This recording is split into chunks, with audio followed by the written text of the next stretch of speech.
রাসূলুল্লাহ সাল্লাল্লাহু আলাইহি সাল্লামের ভালোবাসা যদি কেউ, মহব্বত যদি কেউ বাড়াইতে চায়, আমার খুলনার হযরত, বাংলাদেশের একজন শ্রেষ্ঠ বুজুর্গ আরিফ বিল্লাহ হযরত মাওলানা মুফতি নুরুল আমিন সাহেব হযরত দামাত বারাকাতুহুম বলেন, নবীর ভালোবাসা যদি কেউ বাড়াইতে চায় তাকে 5টি আমল করতে হবে। কয়টা আমল? আবার বলেন, কয়টা আমল? 1 নাম্বার, প্রত্যেক সোমবারে রোজা রাখা। কোন কি কইছি? একেবারে আল্লাহর কসম এই মসজিদের মিম্বরে বসে বললাম, আপনার পৃথিবীর যেই কোনো লাইনের আলেম আপনি জিজ্ঞাসা করে দেখেন, নবীজি সারা জীবন সোমবারে রোজা রাখছেন কিনা, আজকে জিগান। যদি কোনো আলেম বলে রাখে নাই, তো আমার বিচার হবে কোম্পানিগঞ্জ বাজারের স্ট্যান্ডে, তাহলে আমার বিচার হবে। এখন বললাম আমি, এই যে রেকর্ড করা আছে এই কথা, এই যে ক্যামেরাতে, আমার বিচার হবে। আপনারা যেই বিচার আমি মাইনা নেন। রাসূলুল্লাহ সাল্লাল্লাহু আলাইহি সাল্লাম প্রত্যেক সোমবারে রোজা রাখতেন। নবীজিকে জিজ্ঞেস করছে, ইয়া রাসূলুল্লাহ সাল্লাল্লাহু আলাইহি ওয়াসাল্লাম, আপনি সোমবারে রোজা রাখেন কেন? সাহাবীরা জিজ্ঞাসে, নবীজি বললেন 2 কারণে। কয় কারণে? 1, সোমবারে আমি মিলাদুন নবী পালন করি। হ্যাঁ, না না, এটাই 1 নম্বরে, এটাই। সোমবারে আমি কি পালন করি? মিলাদুন নবী পালন করি। আর সোমবারে আমার উপরে কোরআন নাযিল হয়েছে। এই দুটো। প্রত্যেক সোমবারে আমি মিলাদুন নবী পালন করি আর প্রত্যেক সোমবারে রোজা রাখি। দ্বিতীয় কারণ, আমার উপরে কোরআন নাযিল হয়েছে।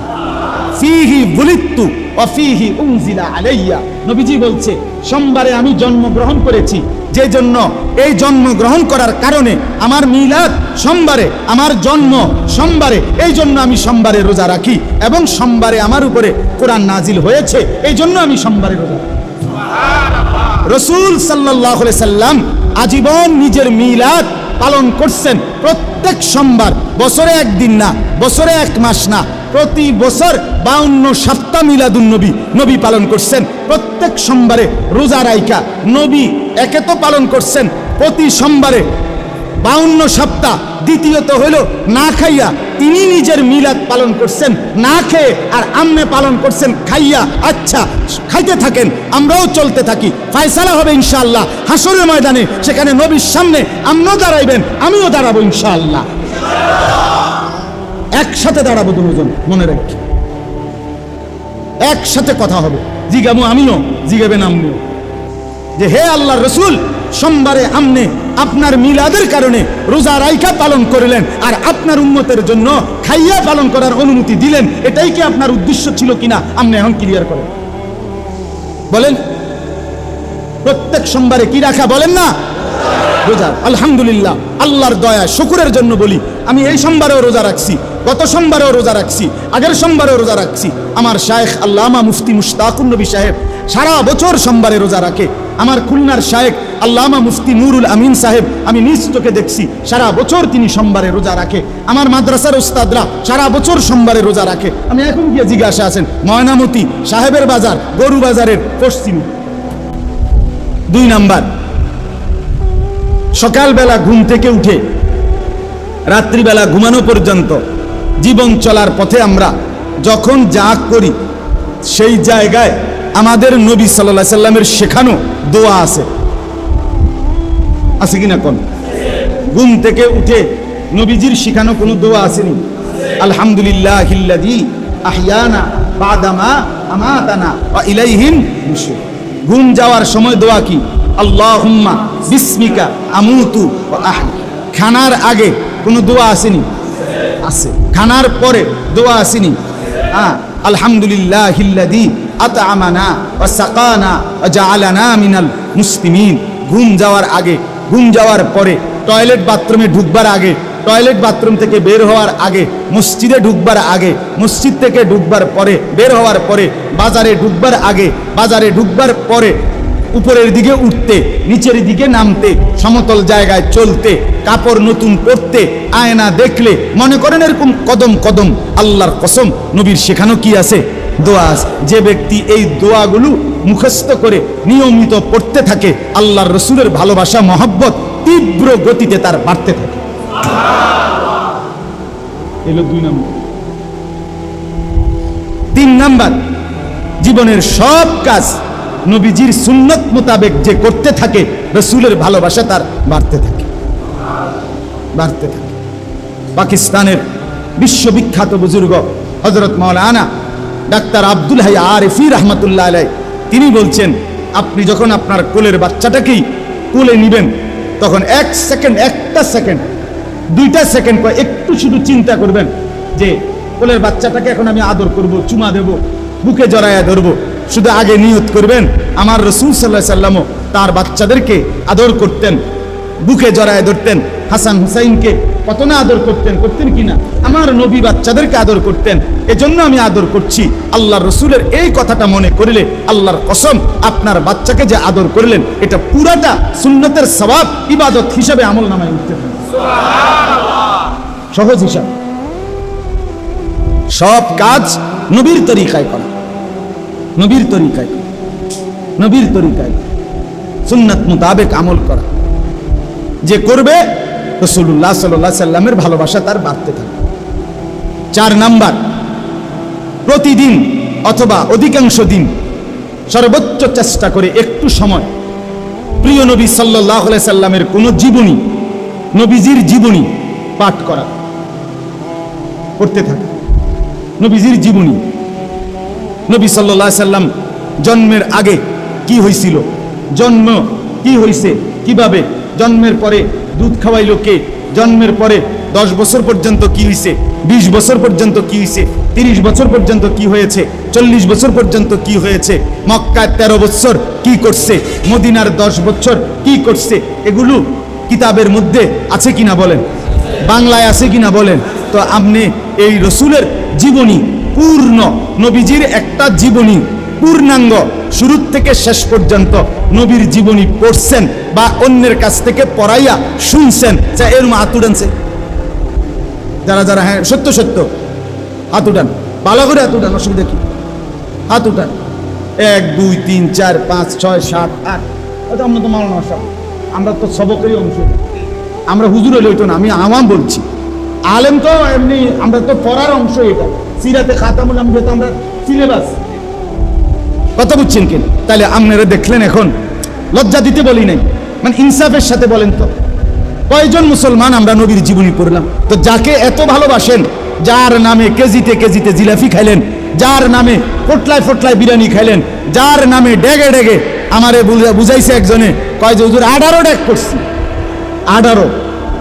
আমি বলছি আল্লাহর রহমত, আর কষ্ট করে যদি 2টা ডেগ মিলাইতে পারতেন তত 20 ডেগ হইল, 18টা ডেগ।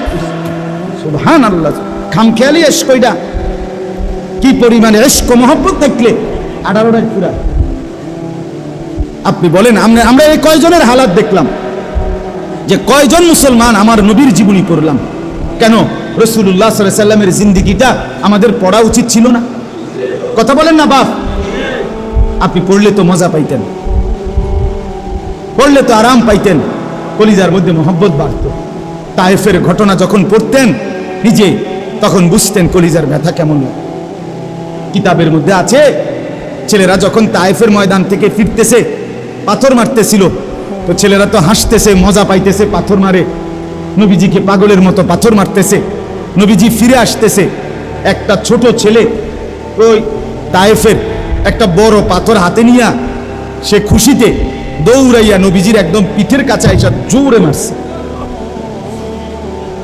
এই জোরে পাথর মারতে গিয়া নবীজির গায়ে তো মারছে, ঠিক আছে, কিন্তু ছেলেটা ছোট, পাথরের এই জোরে মারার কারণে নিজেই নিজের সামাল দিতে না পাইরা নিজে পড়ে গেছে। ছোট বাচ্চাদের পইরা গেছে, আর ওই দূরের থেকে যেই ছেলেরা পাথর মারতেছে অজরে, এদের পাথর এবার ছেলেটার গায়ে আইসা পড়তেছে, ওই এনা পড়ে গেছে। এনে এই নবীজির সাথে সাথে বাচ্চাটা যখন চিৎকার দিয়ে উঠছে, ওই তাদেরই লগের ফোলাইনের পাথরের আঘাতে আল্লাহ কসম, আল্লাহর নবী চেহারা মুবারক পিছন দিকে ফিরাইয়া দৌড়াইয়া গিয়া ওই বাচ্চাকে বুকে জড়াইয়া ধইরা ছেলেদেরকে বলছে, বাপ তোরা যত পার আমার পিঠে পাথর মার, তোদের এই মাসুম বাচ্চার গায়ে মারিস। বিরোধিতার নিয়তে বলি নাই, আপনারে আমার পক্ষে নেওয়ার জন্য বলি নাই। বলেন নবীজির জীবনী। হযরত মাওলানা তারেক জামিল সাহেব বলেন, তায়েফে যখন ছেলেরা অঝরে পাথর মারছে, নবীজির পবিত্র দেহ থেকে লাল রক্ত যখন পড়ছে, তো 7 আসমানের ফেরেশতারা চিৎকার করে কাঁইদা উঠছে, কেঁদে উঠছে আল্লাহর কাছে, আল্লাহ এটা তো আপনার বন্ধু, হচ্ছেটা কি মাওলা? আপনার বন্ধুকে রক্তে জর্জরিত করছে, আপনি সইতেছেন কেমনে? আপনি দেখছেন কেমনে মাওলা? রব্বুল আলামিন ফেরেশতাদেরকে বলছেন, ফেরেশতারা আমি পৃথিবীবাসীকে, আমার বান্দাদেরকে সবক দিলাম দ্বীনের জন্য, ইসলামের জন্য, কোরআনের জন্য। আমি আমার পরম বন্ধুর পবিত্র তাজা রক্ত জমিনে ঝরাইছি। অতএব আমার বান্দারা যেন মনে রাখে, দ্বীন সবচেয়ে বড় আমার কাছে, ইসলাম সবচেয়ে বড় আমার কাছে। আমার বন্ধুর রক্ত দেখে যেন ইসলাম না ছাড়ে, দ্বীন না ছাড়ে। কি ভাইয়া, ছেলেরা বলো বাপ, কার মতো সাজলা, কার মতো জীবনটা গঠন করলা? কেন নামাজ পড়ো না বাপ? কেন নামাজ পড়ো না? কেন পড়ো না বাপ? আল্লাহর সাথে দুশ্মনী কি? 23 বছরে নবী সাল্লাল্লাহু আলাইহি সাল্লাম তায়েফে পাথরের আঘাত সইলেন, উহুদের ময়দানে দান দান শহীদ করিলেন, পেটের মধ্যে ক্ষুধার কষ্টে পাথর বাঁধলেন। আজ বিনিময় তোমার একটা বার নামাজ পড়তেও কদ্দুর মন চায় না, তুমি কেমনে দাঁড়াইবা বাপ? বলো ছেলেরা, বলো বাপ, নবী সাল্লাল্লাহু আলাইহি সাল্লামের সামনে কেমনে দাঁড়াইবা? উম্মত হিসেবে কেমনে পরিচয় দিবা? কেমনে? আপনাদের যাদের ছেলে মেয়ে নামাজ পড়ে না, তাদেরকে বলেন যে নাফরমান সন্তান, তোকে নিয়ে আমি আমার রাসূলের সামনে কেমনে দাঁড়াবো? কেমনে পরিচয় দেব? সুপারিশ কেমনে চাইব? জরুরত পূরণ করতেছেন সন্তানে, বউ বাচ্চার লাগে জীবন শেষ করতেছেন। আমি তো প্রতিদিন বলি, 70 বছর টানা উপার্জন করার পরেও আল্লাহর কসম, যেদিন আপনি মরবেন, যেদিন আপনার লাশ খাটিয়ার মধ্যে উঠাবে, সেদিনও আপনার ঘরে প্রয়োজনীয় কিনার মতো জিনিস বাকি অনেক কিছু থেকে যাবে। সেদিনও হয়তো নুন নাই, সেদিনও হয়তো কাঁচামরিচ নাই, সেদিনও হয়তো লবণ নাই, এরকমই হবে। দুনিয়া কোনো দিন কেউ প্রয়োজন শেষ করে যাইতে পারে না। দুনিয়া এক রাক্ষসের নাম, যে রাক্ষস তৃপ্ত হয় না। দুনিয়া ছোট কম্বলের মতো, যে কম্বল পায়ের দিক ঢাকলে মাথার দিক খুলে যায়, মাথার দিক ঢাকলে পায়ের দিক খুলে যায়। কয়টা হলো কনসায়? 4টা। নবীর ভালোবাসা বৃদ্ধির আমল কয়টা বললাম? 1 নাম্বার কি কন্ত? সবাই বলছেন না? 2 নাম্বার মাসনুন দোয়া পড়া। মাসনুন দোয়া কয় এগুলার মানে যখন যেই কাজে নবীজির কি দোয়া। 3 নাম্বার সব কাজ সুন্নাত মোতাবেক করা। না না মাথা লাইল হইতো না, মুখে কইতেইব। বলেন, সব কাজ সুন্নাত মোতাবেক করা। 4 নাম্বার নবীজির জীবনী নিয়মিত পাঠ করা। বইটা দাও, ছোট্ট বইটা দাও, আনো দিকে আনো, দুটোটাই দাও। এই 5 নাম্বার হলো রাসূলুল্লাহ সাল্লাল্লাহু আলাইহি সাল্লামের উপরে নিয়মিত দুরূদ শরীফ পাঠ করা। 5 নাম্বার কি বলেন না? নবীজি সাল্লাল্লাহু আলাইহি সাল্লামের উপর নিয়মিত দুরূদ শরীফ পাঠ করা। বলেন কি বলছি? 5 নাম্বার। না না, দুরূদ শরীফ পড়া এটা করলে তো আমি এটা বলছি, তা আমি যেটা বলছি এটা কোন? নবী সাল্লাল্লাহু আলাইহি সাল্লামের উপর নিয়মিত দুরূদ শরীফ পড়া। বলেন এটা বলেন, পুরাটা বলেন। এটা জরুরি বিষয়। আপনি শুধু একটা কথা বলেন, নামাজ এটা আমল না অনুষ্ঠান? রোজা এটা আমল না অনুষ্ঠান? হজ এটা আমল না অনুষ্ঠান? যাকাত এটা আমল না অনুষ্ঠান? কোরআন তেলাওয়াত এটা আমল না অনুষ্ঠান? আল্লাহর জিকির এটা আমল না অনুষ্ঠান? খোদার কসম, এগুলো যেমন আমল, নবীজির উপরে দুরূদ সালাম পড়া এটা অনুষ্ঠান না, এটাও আমল। এটা কি? এটা আমল, এটা আমল, এটা আমল, এটা আমল, এটা নিয়মিত পড়া। ইয়া আইয়ুহাল্লাযীনা আমানু সাল্লু আলাইহি ওয়া সাল্লিমু তাসলিমা। এটা নিয়মিত আমল। এ সাল্লু আমরের সিগা, সাল্লিমু আমরের সিগা। আমর ফেলে মুদারে থেকে গঠন হয়। ফেলে মুদারে ইস্তিমরার বুঝায়, ধারাবাহিকতা বুঝায়, নিয়মিত বুঝায়। নিয়মিত বুঝায় কি আমর ফেলে মুদারে থেকে গঠন হয় না, ফেলে মুদারে দাওয়াম বুঝায়, সর্বদা বুঝায়, সর্বদা। রাসূল সাল্লাল্লাহু আলাইহি সাল্লামের উপরে প্রতিদিন নিয়মিত মহব্বতে কলিজার ভালোবাসা নিয়ে দুরূদ শরীফ পড়া, দুরূদ সালাম পড়া। সাহাবায়ে কেরামের বর্ণিত হাদিসের কিতাবে উচ্চারিত 40টা দুরূদ সালাম আছে। সরাসরি সাহাবীদের বর্ণনা, সরাসরি হাদিসের কিতাবে। এই কিতাব আমি খুলনার হযরত থেকে, খানকার থেকে এগুলো আনাইছি। আমার 1 টাকা কোনো বেনিফিটে না। বিশ্বাস করেন, আমি আজকে প্রায় 2 সপ্তাহ ধরে মুসলমানদের জন্য এইগুলো আমার গাড়িতে বিক্রি করি। এই 2টা ছোট্ট বই, এটা দুরূদ সালামের মকবুল আমল। এখানে সাহাবীদের উচ্চারিত নবীজির উপরে পাঠকৃত দুরূদ সালাম 40টা হাদিসের কিতাবে যেগুলো বর্ণনা, এগুলো আছে। এটা আমনে পড়বেন, আমনে দেখে দেখে পড়বেন। রিডিং জবরজের লাগানো আছে। কোরআন শরীফ যেমনি পড়ে, বিভিন্ন কিতাব যেমনি পড়ে, তো এটা একটা আমল নবীজির উপরে দুরূদ সালাম পাঠ করা।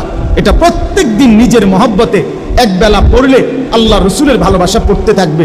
আরো পড়লে আরো বেশি, আরো বেশি পড়লে আরো বেশি। এখানে রাসূলুল্লাহ সাল্লাল্লাহু আলাইহি সাল্লামকে স্বপ্নে দেখার জন্য কেউ যদি চায়, কি আমল করলে নবীকে স্বপ্নে দেখা যায়, এখানে আছে। এই ছোট্ট 20 টাকা মাত্র বই।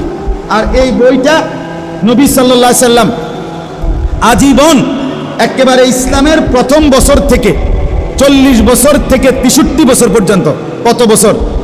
23 বছর নবীজি তাহাজ্জুদ নামাজ পড়তেন। কি পড়তেন বলেন? ওই যে দুপুর 12:30 বাজে যেটা পড়ে, কখন? রাত্রিবেলা। কোন টাইমে বলেন না? এই রাত্রিবেলা নবীজি তাহাজ্জুদ নামাজ কি পড়তেন, কখন উঠতেন, কতটুকু পড়তেন, কিভাবে পড়তেন, কয় রাকাত পড়তেন, কি দোয়া করতেন, কিভাবে পড়লে উত্তম, এই সব কিছুর বিস্তারিত বর্ণনা নবীজির তাহাজ্জুদ। এবং শেষে 1 সপ্তাহ ব্যাপী কেউ যদি প্রতিদিন আল্লাহর কাছে দোয়া পড়তে চায়, এমন দোয়া নির্ধারিত এগুলো আছে এই কিতাবটা। এটারে তাহাজ্জুদ নবীজির 180 টাকা এটা, আর এইটা 20 টাকা। এই 2টা মিললা মাত্র 200 টাকা। ও গাড়ির কাছ থেকে যাওয়ার সময় সুযোগ থাকলে, কারো কাছে টাকা থাকলে নিয়েন, উপকার পাবেন। তাহলে 5টা আমল কি বলছি কোন বলেন? আমার কথা শেষ। আমি হাজি গাই ড্রাইভার, আমার ঘরের মানুষের চাইতে বেশি টাইম আমার লগে থাকে। হ্যাঁ, বোঝেন না কথা? আমার জিন্দিগির বেশি টাইম কোথায়? বাইরে বাইরে, গাড়িতে গাড়ি। এই জন্য হালাত জানার সুবিধা হইলো ড্রাইভারের থেকে, তার থেকে, কারণ হে বেশি টাইম আমারে দেখে। এই জন্য অহংকারের জন্য বলি নাই, বলার উদ্দেশ্য হইল আমরা প্রত্যেকেই রাসূল সাল্লাল্লাহু আলাইহি সাল্লামের ভালোবাসা চাই, চাই কিনা বলেন? কিন্তু সুন্নাত মোতাবেক চাই। বাস্তবিক অর্থে আসরের ময়দানে কাজে লাগবে এমন ভালোবাসা দরকার।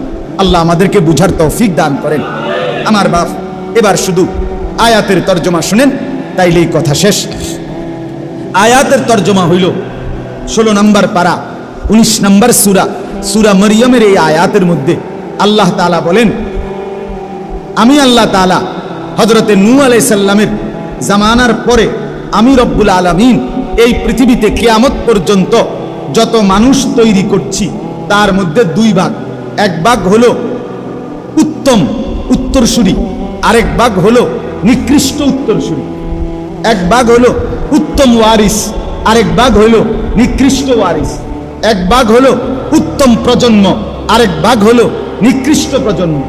এক ভাগ হলো উত্তম জেনারেশন, আরেক ভাগ হলো নিকৃষ্ট জেনারেশন। আল্লাহ বলেন আগের আয়াতে 59 নম্বর আয়াতের আগের আয়াতে আছে উত্তম জেনারেশন কারা, সর্বযুগে উত্তম প্রজন্ম কারা?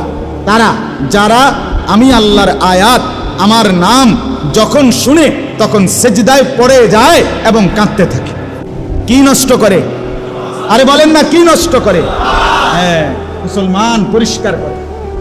যার ফুত নামাজ পড়ে না, আপনি এটা কি বংশধর রেখে যাইতে আছেন আপনি বুঝছেন।